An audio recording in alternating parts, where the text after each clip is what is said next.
बच्चों क्या हाल चाल। बच्चों ये आपका हिंदी गद्य का है पाठ है आपका फर्स्ट यहाँ पे दिया गया है। आपका यहाँ पे राष्ट्र का स्वरूप है और इसके जो रचयिता हैं वो आपके हैं वासुदेव शरण अग्रवाल। ये दोस्तों आपके गद्यांश दिए गए हैं।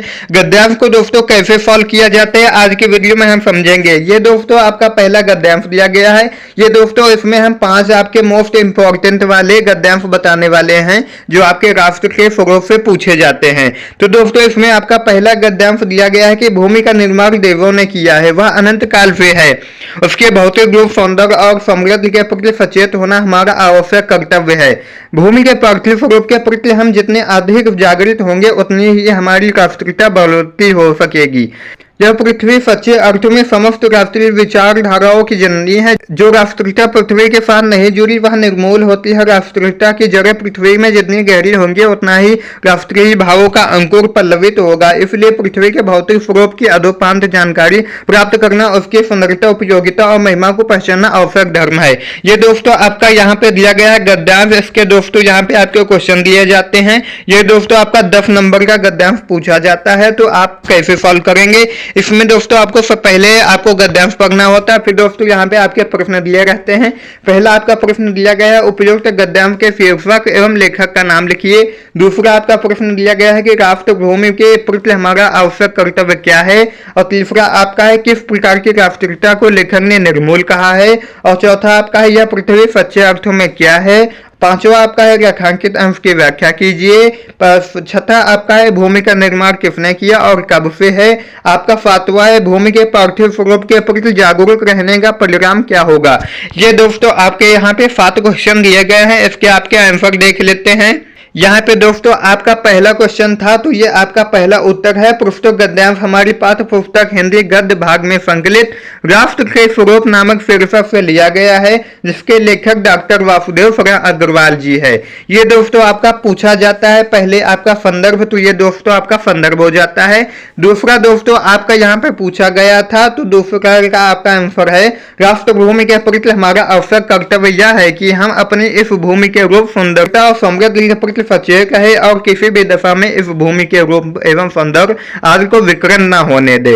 ये दोस्तों आपका दूसरा हो जाता है। फिर दोस्तों हमें तीसरे में लिखना होता है कि लेखक के अनुसार जो राष्ट्रीयता पृथ्वी के साथ नहीं जुड़ी होती है वह निर्मूल होती है। आपका पांचवा है यह पृथ्वी सच्चे अर्थों में समस्त राष्ट्रीय विचारधाराओं की जननी है।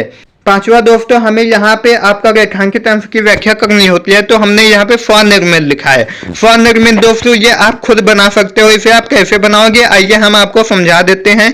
ये दोस्तों आपका जैसे यहाँ पे लिखा गया है कि राष्ट्रीयता से लेकर आपको आवश्यक धर्म है, यहाँ तक आपका यहाँ पे रेखांकित अंश की व्याख्या करनी होती है। तो दोस्तों जैसे इसमें लिखा है कि राष्ट्रीयता की जगह पृथ्वी में जितनी गहरी होंगी उतना ही राष्ट्रीय भावों का अंकुर पल्लवित होगा। तो दोस्तों इसके भाव को हमें समझना है। जैसे राष्ट्रीयता लिखा है तो हमें नागरिकता कह देना है।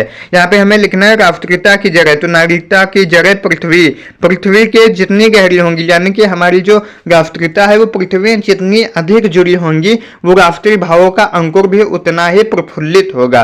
यानी कि आपको इनके पर्यायवाची शब्द बीच बीच में रख देना है, जिससे लगेगा कि हाँ आपने व्याख्या की है, तो आपको पूरे नंबर दिए जाते हैं। ये दोस्तों ज्यादा टफ नहीं होता है, इसमें आपके पूरे 10 नंबर मिल जाते हैं।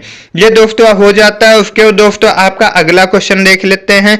अगले क्वेश्चन में दोस्तों आपका आंसर होता है भूमि का निर्माण देवों ने किया है, यह अनंत काल से है। फिर दोस्तों आपका आ जाता है भूमि के पार्थिव स्वरूप के प्रति हम जितने अधिक जागरूक होंगे हमारी राष्ट्रीयता भी उतनी अधिक बलवती होगी। ये दोस्तों हमें यहाँ पे बताया गया है। फिर दोस्तों आपका आ जाता है दूसरा गद्यांश दोस्तों हमारा मातृभूमि से है। तो मातृभूमि पर निवास करने वाले मनुष्य राष्ट्र का दूसरा अंग है। पृथ्वी हो और मनुष्य न हो तो राष्ट्र की कल्पना संभव है। पृथ्वी और जन दोनों के सम्मिलन से ही राष्ट्र का स्वरूप संपादित होता है। जन के कारक ही पृथ्वी मातृभूमि की संज्ञा प्राप्त करती है। पृथ्वी माता है और जन सच्चे अर्थों में पृथ्वी का पुत्र है। ये दोस्तों आपका यहाँ पे हो जाता है। दोस्तों आपका गद्यांश दूसरा दिया गया है। इसके दोस्तों क्वेश्चन आपके यहाँ पे बताए गए हैं कि पाठ का शीर्षक और लेखक का नाम लिखिए। ये दोस्तों आपका वही पूर्ववत हो जाएगा। फिर दोस्तों इसमें आपका राष्ट्र की कल्पना कब असंभव है, और तीसरा आपका पृथ्वी और जन दोनों मिलकर क्या करते हैं। पृथ्वी कब मातृभूमि की संज्ञा प्राप्त करती है, रेखांकित अंश की व्याख्या कीजिए। ये दोस्तों आपका होमवर्क है, इसे आपको घर पे ट्राई करना है। अगर इसका आप करके हमें टेलीग्राम व्हाट्सएप पे सेंड करोगे तो आपको इनाम भी दिया जाएगा। फिर दोस्तों आपका आ जाता है यहाँ पे गा नंबर। ये दोस्तों जो हम बता रहे हैं तो ये आपके राष्ट्र के स्वरूप से मोस्ट इंपॉर्टेंट वाले हैं, ये हमेशा किसी न किसी क्षेत्र में पूछे जाते हैं। तो आप इन्हें एक बार ऊपर ऊपर पढ़ लेना है, आपको अपने हिसाब से आंसर भी लिख लेना है।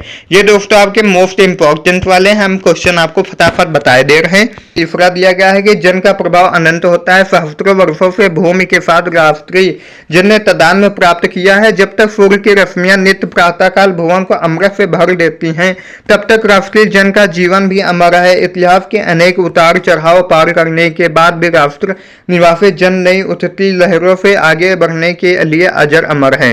जन का संततवाही जीवन नदी के प्रवाह की तरह है, जिसमें कर्म और श्रम के द्वारा उत्थान के अनेक घातों का निर्माण करना होता है। ये दोस्तों आपका तीसरा दिया गया है गद्यांश।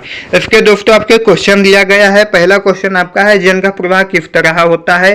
पाठ का शीर्षक एवं लेखक का नाम लिखिए, रेखांकित अंश की व्याख्या कीजिए, सूर्य के रश्मियों का प्रभाव पड़ता है, घातों का निर्माण का आशय स्पष्ट कीजिए, संततवाही का अर्थ लिखिए।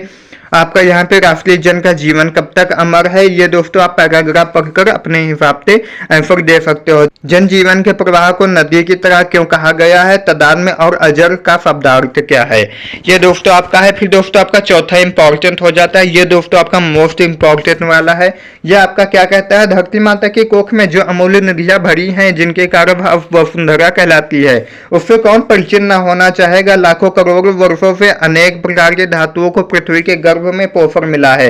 दिन रात बहने वाली नदियों ने पहाड़ों को पीस पीस कर अगली प्रकार की मिट्टियों को पृथ्वी के देह को सजाया। हमारे भावी आर्थिक अभ्युदय के लिए इन सब की जांच पड़ताल अत्यंत आवश्यक है। पृथ्वी की गोद में जन्म लेने वाले जड़ पत्थर कुशल शिल्पियों से सवारे जाने पर अत्यंत सौंदर्य के प्रतीक बन जाते हैं। नाना भांति के अनगर नग विंध्य की नदियों में प्रवाह में सूर्य के धूप से चिलकते रहते हैं। उनको जब चतुर कारीगर पहलदार कटाव पर लाते हैं, तब उनके प्रत्येक घात से नई शोभा और सुंदरता फूट पड़ती है। वे अनमोल हो जाते हैं। देश के नर नारियों के रूप मंदन और सौंदर्य प्रसाधन में इन छोटे पत्थरों का भी सदा से कितना भाग रहा है, अतएव हमें इनका ज्ञान होना आवश्यक है। ये दोस्तों आपका चौथा दिया गया। इसमें दोस्तों आपके क्वेश्चन दिए गए हैं, आप इन्हें देखना। ये आपके क्वेश्चन पहला है, उपयोग गद्यांश का संदर्भ लिखिए। संदर्भ दोस्तों हमने बता दिया है कैसे लिखा जाता है। रेखांकित अंश की व्याख्या करनी होती है। धरती माँ को वसुंधरा क्यों कहते हैं, किसने पृथ्वी के देह को सजाया है, आर्थिक विकास के लिए क्या आवश्यक है, अमूल्य नदियां कहाँ भरी है। ये दोस्तों आपका हो जाता है। फिर दोस्तों आपका यहाँ पे हो जाता है पांचवा, ये दोस्तों आपका मोस्ट इंपॉर्टेंट और लास्ट वाला हो जाता है। ये दोस्तों आपका है साहित्य कला नृत्य गीत अमोल प्रमोद अनेक रूपों में राष्ट्रीय जन अपने अपने मानसिक भावों को प्रकट करते हैं। आत्मा का जो विश्वव्यापी आनंद भाव है वह इन विविध रूपों में साकार होता है। यद्यपि बाह्य रूप की दृष्टि से संस्कृत के ये बाहरी लक्षण अनेक दिखाई पड़ते हैं, किंतु आंतरिक आनंद के दृष्टि से उनमें एक सूत्रता है। जो व्यक्ति सहृदय वह प्रत्येक संस्कृत के आनंद पक्ष को स्वीकार करता है और उससे आनंदित होता है। इस प्रकार की उदार भावना विविध जनों से बने हुए राष्ट्र के लिए स्वास्थ्यकर है। ये दोस्तों आपका हो जाता है गद्यांश पांचवा। इसके आपके क्वेश्चन यहाँ पे दिए गए हैं। ये दोस्तों आपका पहला दिया गया है, उपयुक्त गद्यांश का संदर्भ लिखिए, रेखांकित अंश की व्याख्या करना है। सहृदय व्यक्ति किसे स्वीकार करके प्रसन्नचित होता है। फिर दोस्तों आपका आ जाता है राष्ट्रीय जन अपने अपने मानसिक भावों को किन किन रूपों में प्रकट करता है। ये दोस्तों आपके 5 इंपॉर्टेंट हो जाते हैं गद्यांश। इसका दोस्तों अगर आप पीडीएफ नोट्स लेना चाहते हैं तो आप हमारे टेलीग्राम चैनल और व्हाट्सएप चैनल को ज्वाइन कर सकते हो। ये दोस्तों आपको हमारे टेलीग्राम और व्हाट्सएप चैनल पर मिल जाएंगे। मिलते हैं एक नए वीडियो के साथ, तब तक के लिए जय हिंद, वंदे मातरम। अगर आपके कुछ भी डाउट रह गया हो तो कमेंट कर देना।